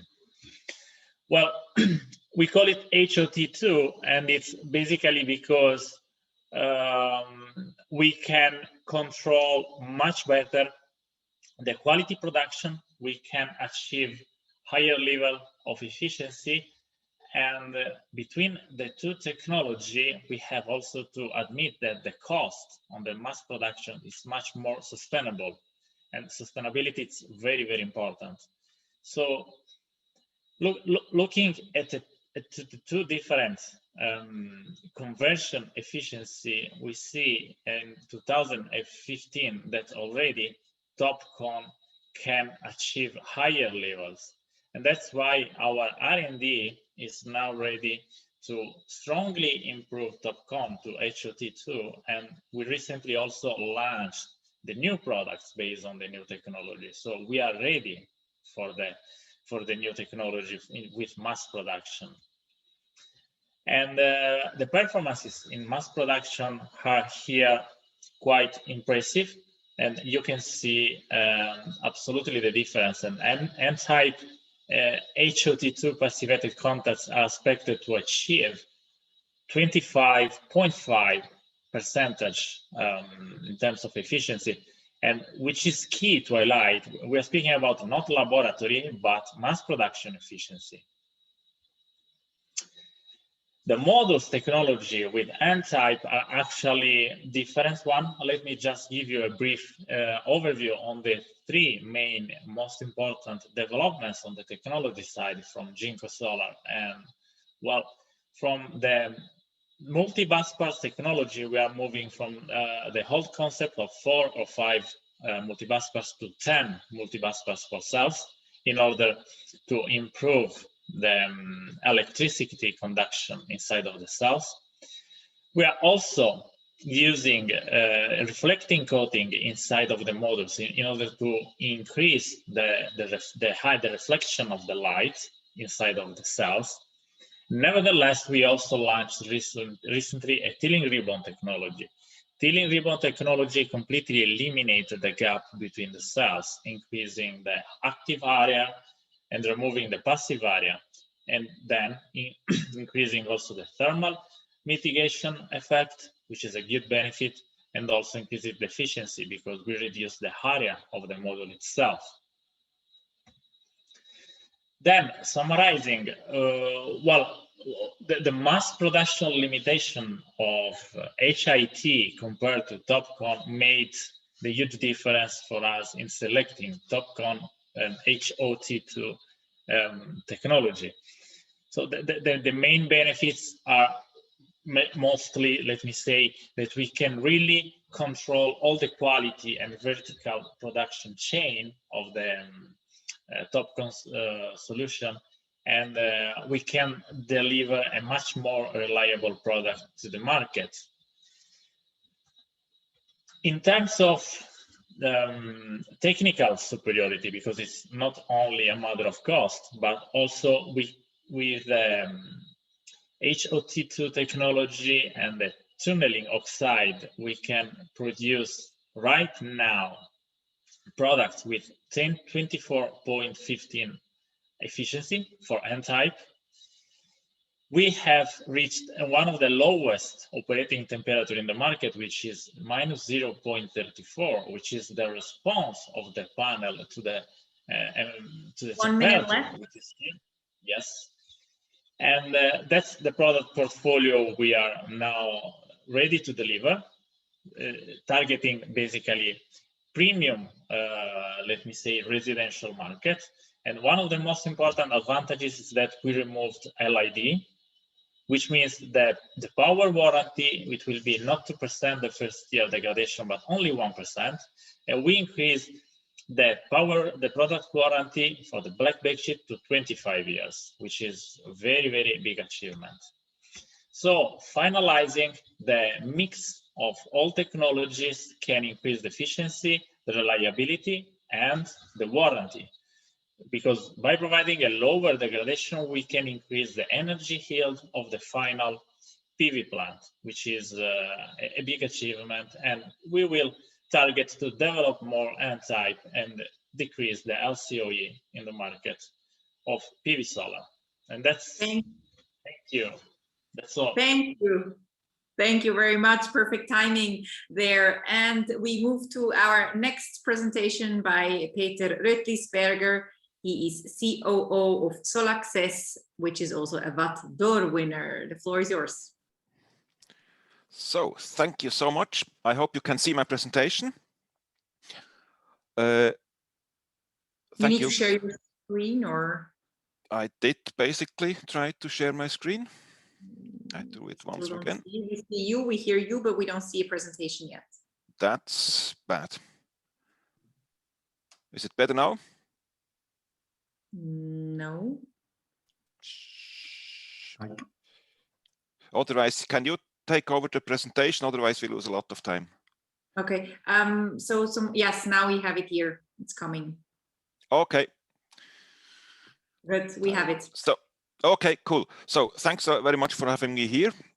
You know, we had seen a lot of discussions about the rise of consumption of power. We have seen a lot of discussions about how the grids and so should look like. And the thing is, I would like to show you the ugly truth of solar, or the contrary of it, or to show how beautiful solar power can look like. We have developed a technology and we produce in China with an exclusive partner agreement. So first of all, for the technically oriented people, we have developed a specific product together with CSEM from Neuchâtel. We have 7 patents. Our brand is protected, and we are now starting to produce our film. It's a film in China. The equipment is there, the building is ready, everything is ready.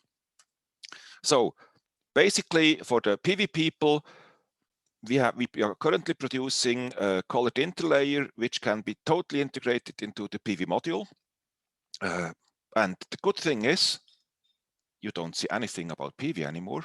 You see a normal, boring look-like construction material, but it's an activated facade. It produces energy exactly at the place where it is used. So we reduced compared to our first version, the cost by 2/3. Our pricing is extremely attractive. It can be automated for the integration, and everything is covered, and also darker colors are possible now. So, and it does not only go for standard PV modules, it also goes for lightweight modules, which do have an ETFE frontsheet, for example. Or if you have something for nautical or mobility applications, yes, we can. Basically, whatever the surface is, we can help to activate it. So this is how lightweight modules with and without our technology might look like, or do look like. On the left side, you see a terracotta module where the bus bars are not hidden, but you don't see them from a distance of some meters anymore. Or on the right side, you see some kind of other lightweight modules in white. Here you see the colors we have developed. You see we're coming from white. You see on our logo white and color solar technology. Formerly it was white only. And we have quite attractive colors, and you see the exact color code as per RAL or other NCIS color codes. So might not see the right color you see on your screen, check the color codes, and then you know what can be done. Here you see the colors which are about to come. Next generation of colors will be ready end of May if everything goes as predicted.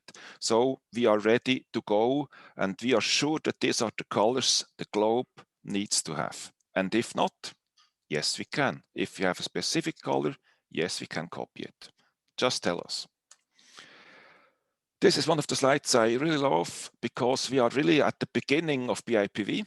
We had the architectural projects now, apartment buildings, homes. Now we are more going into the industrial applications. And don't forget, we have IoT, nautical applications, we have mobility applications, we have everything. And the request for additional capacity will grow extremely fast. So there will be an enormous market potential for us for several million square meters per year. So far a part of the theory. What I can say, not all the surfaces are do have the right character to be covered. Then you would like to have aesthetically the same color, so you go for dummy modules. Yes, they look exactly the same as the others. Nobody can see the difference. And we see a lot of competitive pricings from our customers to PV module manufacturers. So let's go to how beautiful solar can look like. First, top left, you see the first installation we've done in Switzerland. Frankly speaking, I can't look at it anymore, but it was the beginning. Then some months later in Sweden, Then 2020, the Watt door, thanks for having mentioned it, in Switzerland.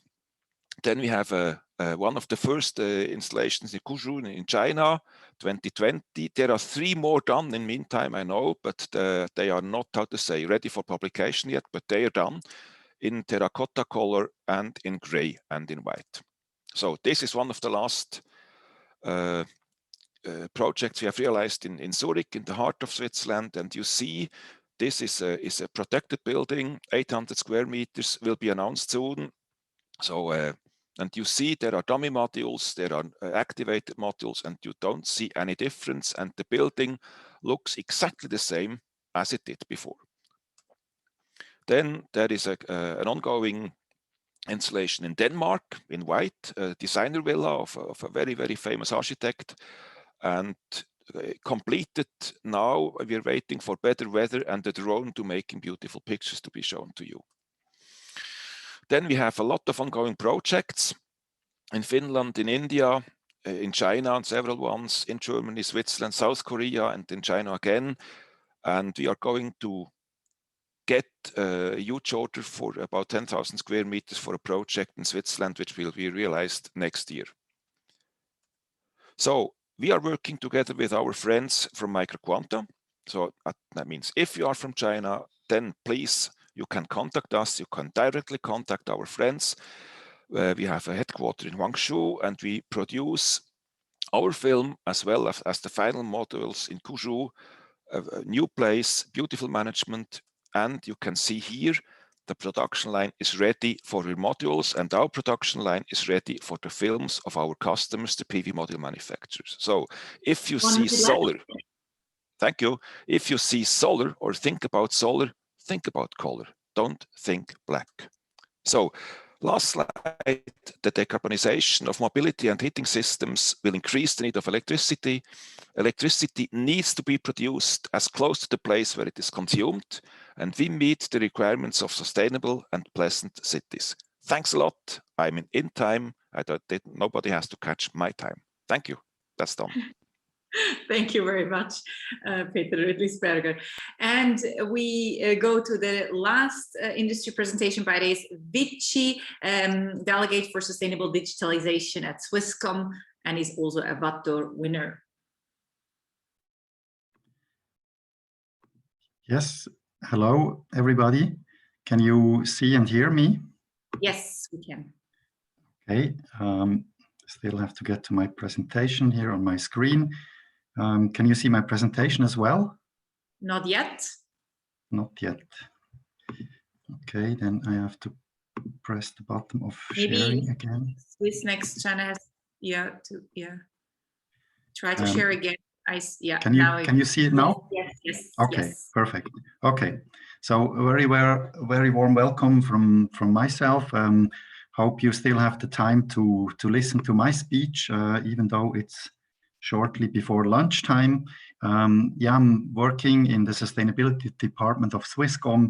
Just really short, as some of my pre-speakers, we try to support our customers to get CO2 neutral.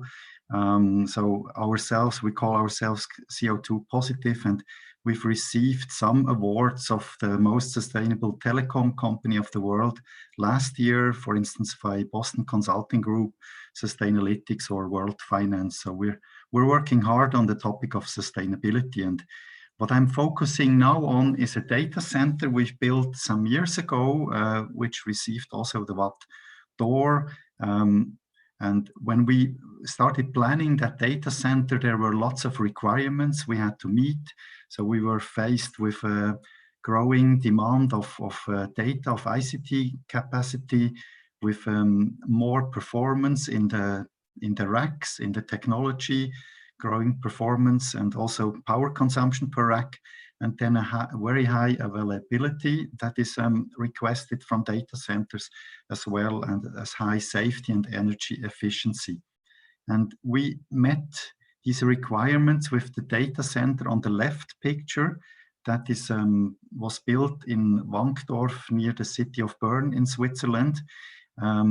Why are there two data centers on this picture? Because these two, the other one is also near Bern, work very closely together, and with their redundancy, they make it possible that we have a very fault and disaster tolerant data center offering that we can provide to our customers. You can see on the left side a bit the rewards we got for the data center Wankdorf. So there's this tier 4 reward that proves the availability of the high availability of this data center, and the watt door, which I will speak about just a bit later. It's built in modules. Here's a few impressions. So far we have built 4 modules, and there are 3 more we can build once we have the demand. Here's a picture also where you can see a bit this modularity. And another aspect before I come to energy efficiency, a very important one is the good protection of this building. You can only get inside this building when you use a fingerprint reader. So it's very strongly protected, very hard to get inside this building. The rest of this short presentation, I would like to focus on the energy efficiency. The most important number in terms of energy is already here in the title. So we are reaching a PUE value of 1.22. And how we do that and what this PUE value means, I'll show you on a few slides. So the very important aspect is the cooling of this data center. So we have a very strict separation between the active parts here in these cubes, and then the aisles in between when there is no active cooling. So here's also some pictures where you can see here's the racks, and then there's these aisles, and the cooling actually really serves to the active parts. Focus is here. About the cooling system, we can say we have an adiabatic cooling system which evaporates water on the top of the roof. Maybe I can show quickly this picture before. So here you can see a bit these machines evaporating water if needed to cool the data center. But we can say on 75% of the days of the year, we don't need the adiabatic cooling, so we can have a complete dry cooling. Yeah, and then we stay within the demands of these temperature profiles of this ASHRAE temperature profile. And how does it work? So you have the cooling water here coming to the active IT equipment then via the air of 28 degrees, going back at 40 degrees, and the heat is stored in a huge swimming pool, we call it, below the data center. And from there, the waste is going to the remote heat system of the city of Bern. So most of the heat is actually used in other buildings, or as I said before, on 25% of the days, we need to use the coolers on the roof of the data center to get enough coolness to the data center.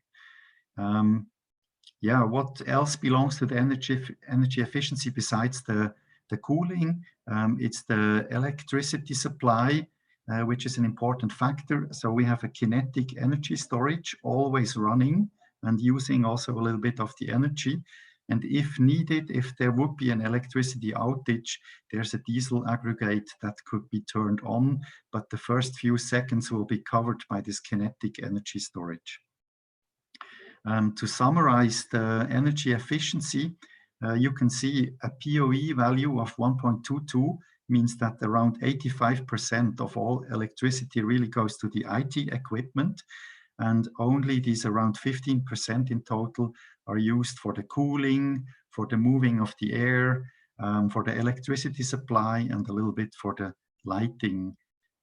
If you compare this to the average efficiency of data centers in Europe, you have a POE value of a little bit below 2, might be at 1.8 in the meantime, but that means that only about half of the energy actually goes to the IT equipment, and the rest is used for the other components. And you can see how much smaller these slices are in our case. And this was noticed and honored by the Watt d'Or, this prize that was also given to one of my pre-speakers before. You can see the project leader, actually, Mr. Anker, who is really responsible for this whole project, receiving that prize, and he was so proud to get it. And he was even more proud when in 2017, the federal president of Switzerland, Doris Leuthard, visited our data center together with him and took a look at it. Yeah, that's it. Thank you very much for your attention. And thank you very much, Ray. Thank you very much. And this was the last presentation of the day. Thank you very much to everyone for participating. We have some time left for some questions. I saw that there were many questions coming in through the Q&A functionality. Some were already answered by the speakers directly. But let's have a look what we have unanswered. Okay, so I don't know, is Dr. Petrissa Eckley still around? Oh, it has already been answered. Okay. It has already been answered, I see. Okay, I was typing, so, but yeah, as you want. Okay, let's see. Dr. Long Chao Zhou, are you still around? Yes, indeed. Okay, how do you see the interest and potential of BIPV like Solax's solution within your activities that is on iconic project as the UNEP building you showed us? Thank you.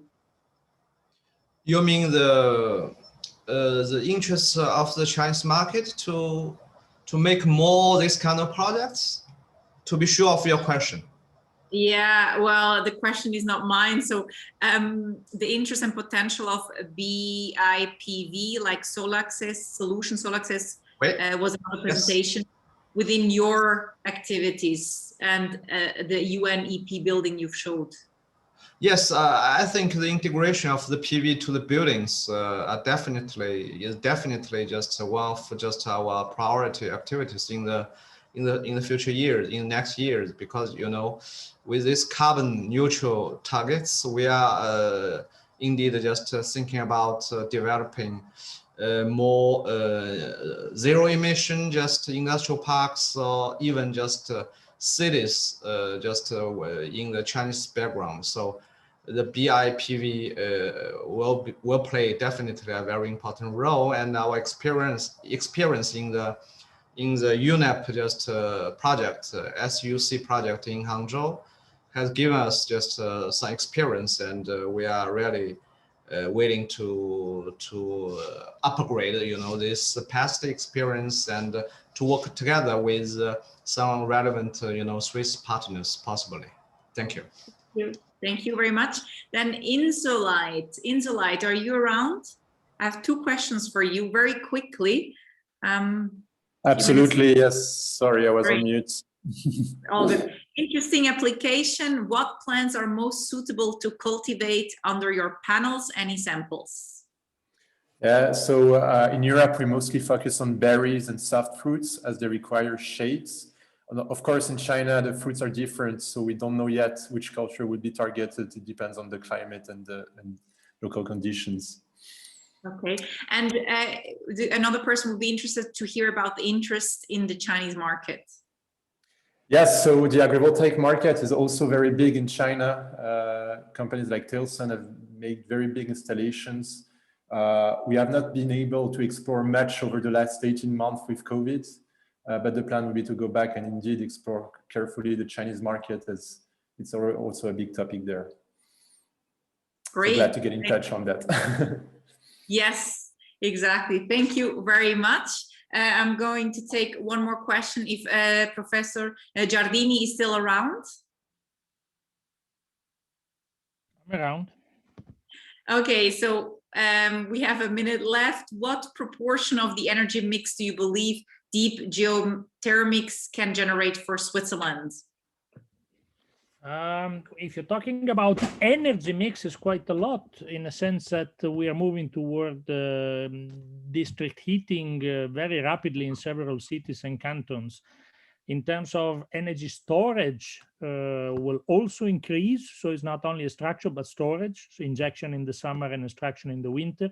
For electricity, it's still a battle. We are looking at 5-kilometer depths because we don't have any volcanics or any hot area. And so that's still to be seen, but anywhere between 2 and 4% is what is accepted in the scenarios. Thank you very much. Okay, as we're running out of time, unfortunately, I have to close the Q&A for now.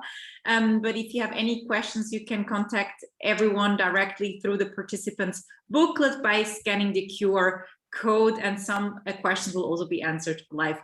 Okay, so I'd now like to ask Dr. Yasmin Kalisesi, Executive Director of EPFL Energy Center, onto the virtual stage for some closing remarks of the very first Sino-Swiss Energy Innovation Forum. The floor is yours.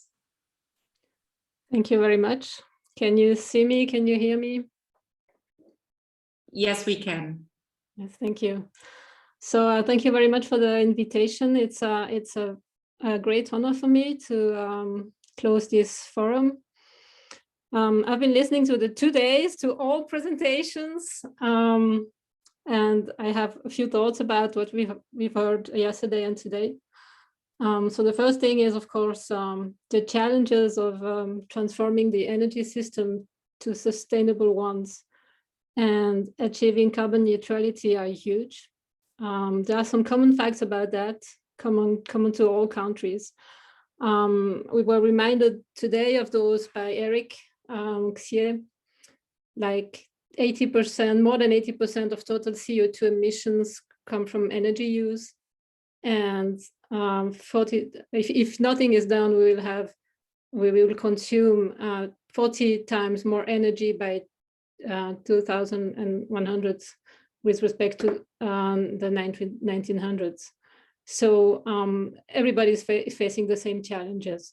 Now, the backgrounds are a bit different from country to country. So now, considering the fact that close to 60% of China's energy consumption is from fossil origin, this is a huge challenge for China to transform its energy system.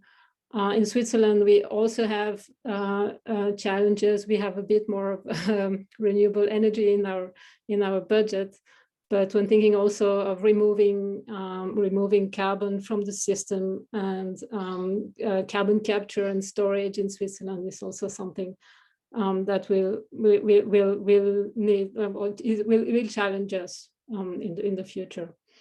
Now, a very trivial thought is, and stepping back a little bit, is that given the fact that the energy system is a physical system and that physics works the same everywhere, until someone proves the contrary, or let's say we can reasonably assume the energy system works the same everywhere on Earth, it's absolutely obvious and straightforward that the transformation of this system towards a sustainable one bears similar technological challenges everywhere, even though the starting points may be different and the scales, of course, may be different. We are talking of electrification, of large-scale stochastic renewable power generation, of its integration in the power grids, and the reliable operation of the grids, the interconnectivity and interdependence of heat, power, and gas networks.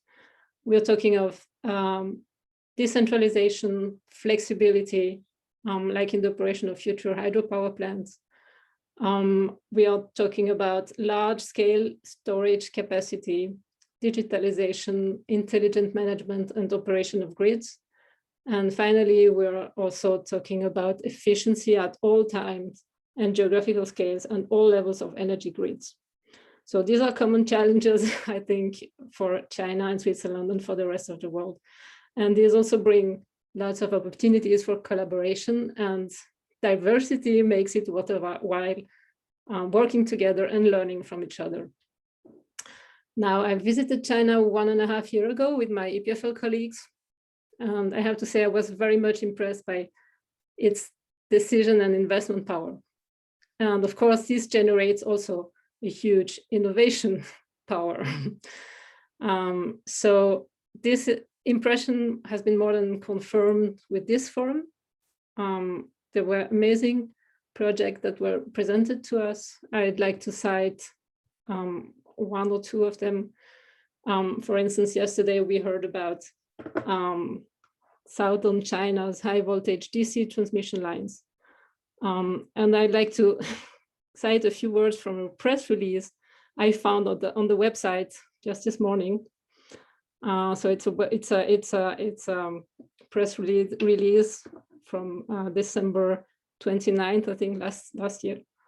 It says, at 10 o'clock of December 27, a major project of the West-East Electricity Transmission Project, funded and constructed by CSG, the Wundongdi Kunyong project, multi-terminal ultra high voltage DC demonstration project, was placed online and into operation 6 months ahead of schedule.